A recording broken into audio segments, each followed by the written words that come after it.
everyone, welcome back to my channel. Welcome to the second annual Peeling Back the Curtain, what I have saved, invested, and debt at 26 years old this time around. In November of last year, I randomly one day after work decided to sit down and spill the beans to the camera of everything that I have inside my bank account. It was basically a current financial snapshot where I went through all of my savings and investment accounts as well as how much debt I have, and I just laid it all out there for YouTube to see. I don't really know what possessed me to film that, but it was a very well enjoyed video. I really like that video, and I think it's cool that I have it to look back on. I think it's also interesting for people to watch, not in the goal of comparing themselves, not in the goal of saying like, look at me and this is what I have and I'm doing great, but to just show different people's different financial snapshots, because you could be doing a lot better than me, maybe you could be doing not as well as me, but we're all different, and I think that's what's important. So many times on the internet we can compare ourselves to the things we see without really knowing what's behind the curtain, thinking, oh my gosh, this person drives such a nice car, this person has such a nice house, but we don't know how much debt they have, we don't know how much money they make, we don't know anything, right? So as usual, my goal on YouTube is to be open and transparent, and that's what we're gonna be doing today, and that's what we did 1 year ago. I actually just went back and watched that video to get ready to film this one, and it's so funny because I remember the day that I filmed it. It was nighttime. You can see from the video, it's like so dark. I look so tired. Like I feel like I had makeup under my eyes from like rubbing my eyes all day, because I remember filming it after working from home all day. But the craziest part, you guys, is that little me, little Zoey sitting there filming that video had no idea what was in store for her. That video was filmed November of last year, like I said, and about 1 month later, I was laid off from my consulting job. I was laid off, never to return to work again. No, I'm kidding. So much has changed since I filmed that video, and we could spend forever talking about it, but for anyone who's new, who doesn't know my story, I was laid off from my consulting job right before Christmas last year, probably like a year ago to the day. And from that moment, I decided I was going to take a year to try and be an entrepreneur, to work as a freelancer, to work on my YouTube channel, and that's what I've been doing for the past year.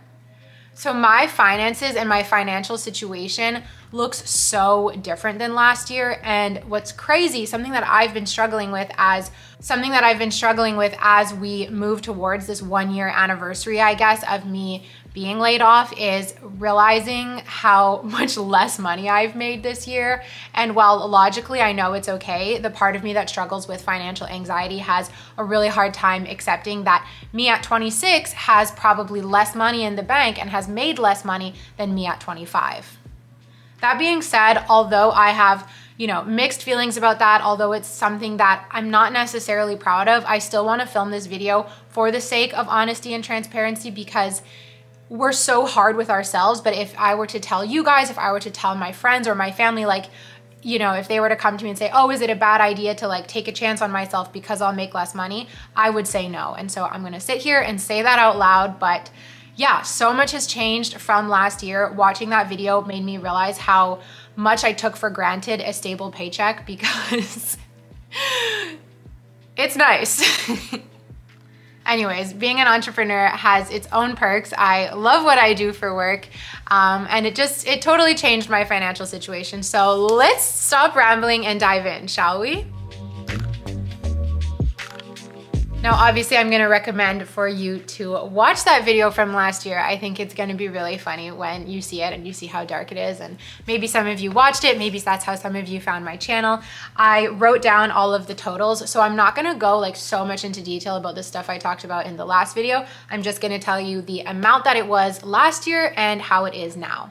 I think as we wrap up 2022 and begin 2023, this is the perfect time to do this kind of financial check-in. I really recommend for you all to do it as well. Obviously, you don't have to film it and put it on the internet. Every single year at the new year, I set some new financial goals, and I think before setting those goals, it's so important to get a pulse on what your bank accounts look like, because that's gonna help you prioritize those goals and strategize and be realistic, but also know where you need to focus your finances as well. I'm kind of nervous to jump in.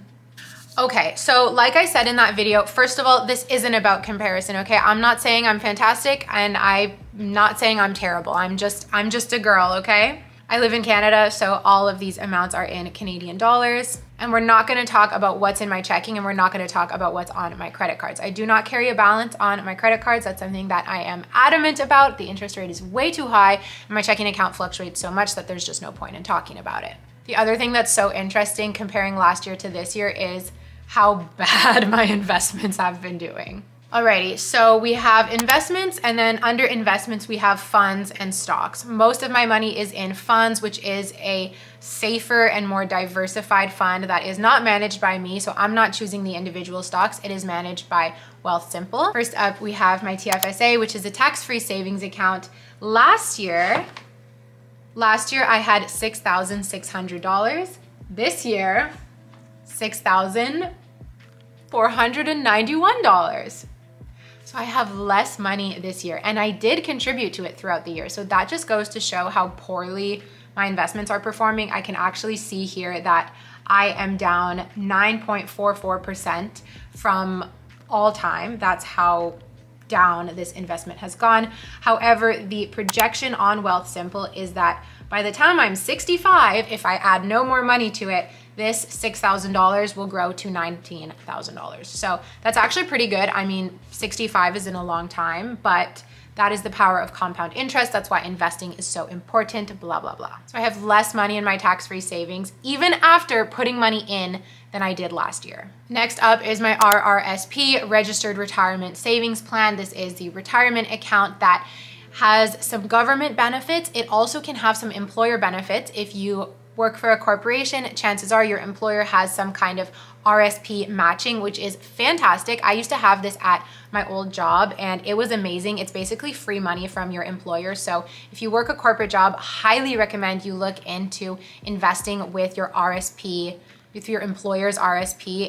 It's free money. Just look into it, trust me. This one's pretty good, and I have to say I'm quite proud of myself. From my RSP last year, I had $4,400, and this year I have $12,000. That is fantastic. A lot of this money, I believe, did not come from me slowly putting money in throughout the year. I really wish I could say that I did. A lot of this actually came from a lump sum transfer that I did. Last year, I had been saving up for my taxes because I was working full-time corporate, but I also had my side hustle of YouTube that I was earning money from. I was putting money aside to pay off my taxes. So all of that money, I think there was $5,000 that I had been saving up to pay my taxes. I ended up putting onto my RSP. That could also be why I didn't have any extra taxes to pay, because when you contribute to your RSP, you lower your taxable income, which is just one of the benefits of contributing to your RSP. So a lot of this $12,000 came from that one lump sum transfer.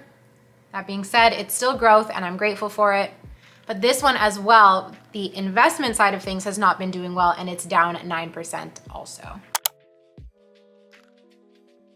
I feel like for most people, once they kind of get a handle on their finances, their RSP and their TFSA are the two main areas that they kind of want to aggressively contribute towards.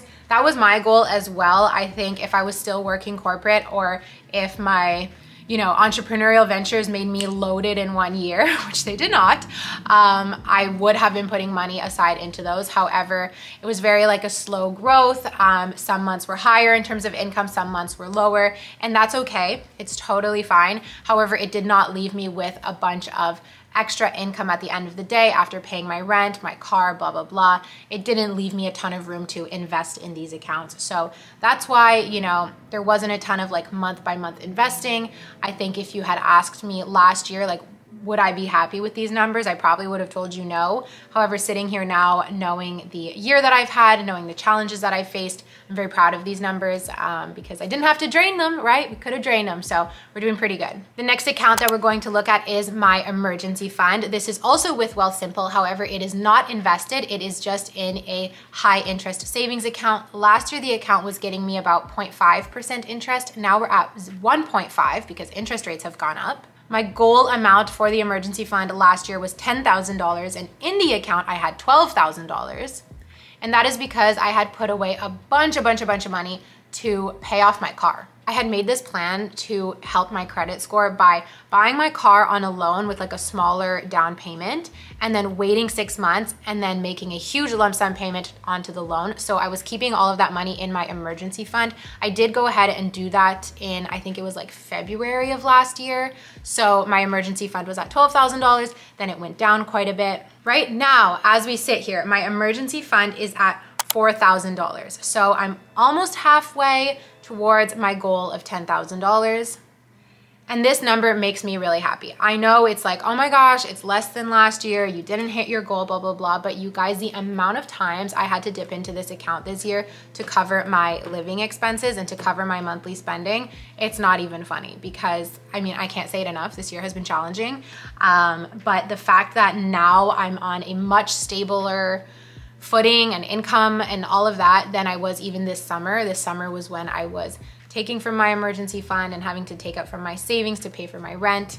So I've built this up from like $2,000 or so over the past couple of months, and for that I'm really, really proud. I really hope that things continue to go in this direction where I can just contribute to this emergency fund and not be taking out from it anymore, but we just never know, right? The next account that I talked about in last year's video was my YouTube taxes account. After filming that video, like I just mentioned, I took that $5,000 and I put it towards my RSP. This year, however, now that I am 100% self-employed, it's even more important that I save money for my taxes. So this year, I'm not going to put it straight into my RSP. I really wanna make sure I have it on hand. Doing my taxes as a self-employed person scares the living out of me, so I need this money on hand. This money is also being held in a Wealthsimple Save account so that I can earn a little bit of interest on it, and the amount that is in this account is $5,000, just like last year. Alrighty, the last kind of savings account that I spoke about last year was my 1 month ahead account. This account still exists, it still exists.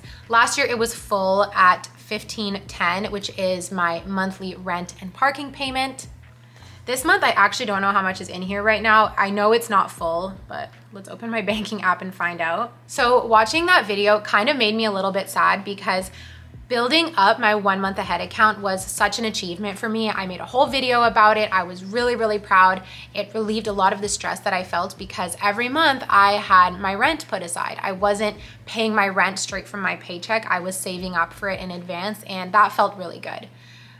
You guys probably know where this is going. I mean, if I was taking from my savings to pay my rent, it meant that I didn't have the money on hand. So my 1 month ahead account hasn't really been full for the past couple of months, for the past year even, and that's okay. Right now I have $470 in there, so better than nothing. Okay, so that is everything for my investments that are not stocks. Now we'll talk quickly about stocks. I have barely touched my stocks over the past year. I mean, I don't know. It's just, if I didn't have money to pay rent, I'm not having money to buy stocks with. Okay, this first one's funny. So this first one did not exist last year, which is my crypto. Why did I do that? This was like something I did at the beginning of the year. I don't know why. I just like, I got onto like a social media and like, you know, I was socially influenced to buy crypto, which was so stupid. I mean, whatever, it's the way it goes, but I'm being so hard on myself right now. Okay, you guys, let's just get to it. My crypto, I have $227, and guess how percent down my crypto is? 62% down. This next account also didn't exist last year, so I am quite proud of that. I decided to open an RSP for stock trading. So you can have an RSP that's just a static bank account, you can have an RSP that's invested in a fund like I talked about, and you can have an RSP where you buy stocks with. So I opened one of those over the past year. I did this at the beginning of last year or even at the end, wait a minute. I either did this at the beginning of 2022 or at the very end of 2021. In this account, I have $2,500, so $2,500, and it's down 19%. So those are stocks, which are obviously much riskier than funds. Last year, I told you guys the individual stocks that I had invested in. This year, I don't really want to. There's something that just doesn't sit right with me about telling you guys that because I don't want to seem like I'm giving you advice when like I'm really not. So last year, the only stocks that I had was my TFSA stocks. So again, just like the RSP, you can have stocks invested in a TFSA. Last year, I had $136. This year, I have $117. I don't really think I put anything in, again, maybe a tiny bit at the beginning of the year, but this is down 10%. So we're losing money on our stocks, but it's okay.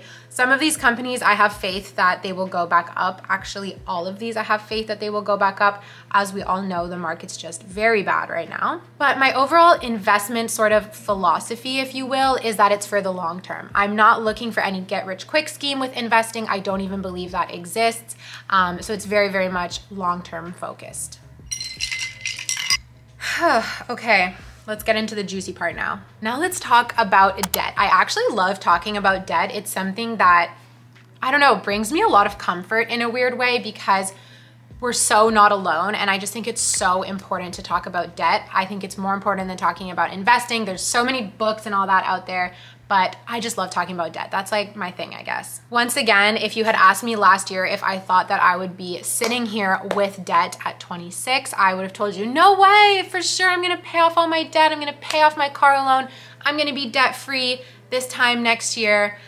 I would have thought that. And am I debt-free? No. Some of you guys may have been following my journey with debt. It started with my student loan that was at about $40,000. I worked insanely hard to pay that off. It is still to this day one of my proudest accomplishments, the speed at which I paid that off. And then I bought a car. I bought a car and I took on more debt because of the car, and I also had some consumer debt last year. So last year, my little debt snapshot was the car loan at $11,500. And I had a line of credit that was sitting at $3,000. And what I said in the video was that was 100% material stuff. So that was buying clothes, that was buying shoes. I don't know what else I bought, but that was all material. And I think I felt kind of like ashamed of that last year. I guess I paid it off. I remember paying it all off. I remember my line of credit throughout 2022 being at zero, and it stayed at zero for a very long time. Some months I would like touch it a little bit, but I would always pay it back within a matter of a week or two. That's how I like to use my line of credit. That's, I think, what it's mainly there for. But sometimes shit happens and you have to take from it for a longer period. So now on my line of credit, so it went from 3,000 down to zero, and now I have $2,172 on my line of credit. Where does that come from? This year, it is not necessarily material stuff. It's actually kind of embarrassing where this comes from. It's like a bit of an embarrassing story, but basically last year when I bought my car, I paid for my insurance in one lump sum. I was told that after 1 year, I could switch and start paying month to month. But I was so scatterbrained. Insurance, like, oh, insurance taxes, no, I hate it. So I didn't really pay attention to like when my insurance was coming up due. I thought I had more time than I did. I thought I could just, you know, send my guy a quick text and we'd switch from an annual payment to monthly payments. I ended up being behind on my insurance payment, and it's just so embarrassing. I had like a registered letter in the mail. They were like, we're gonna cancel your insurance if you don't pay. Like, I was so lost. It's so embarrassing. But when I finally was like, oh my God, shoot, okay, I gotta pay this thing. I asked if I could switch to the monthly payments, and she was like, no, it's way too late. Like, you're already late on your payment. Like, what are you thinking?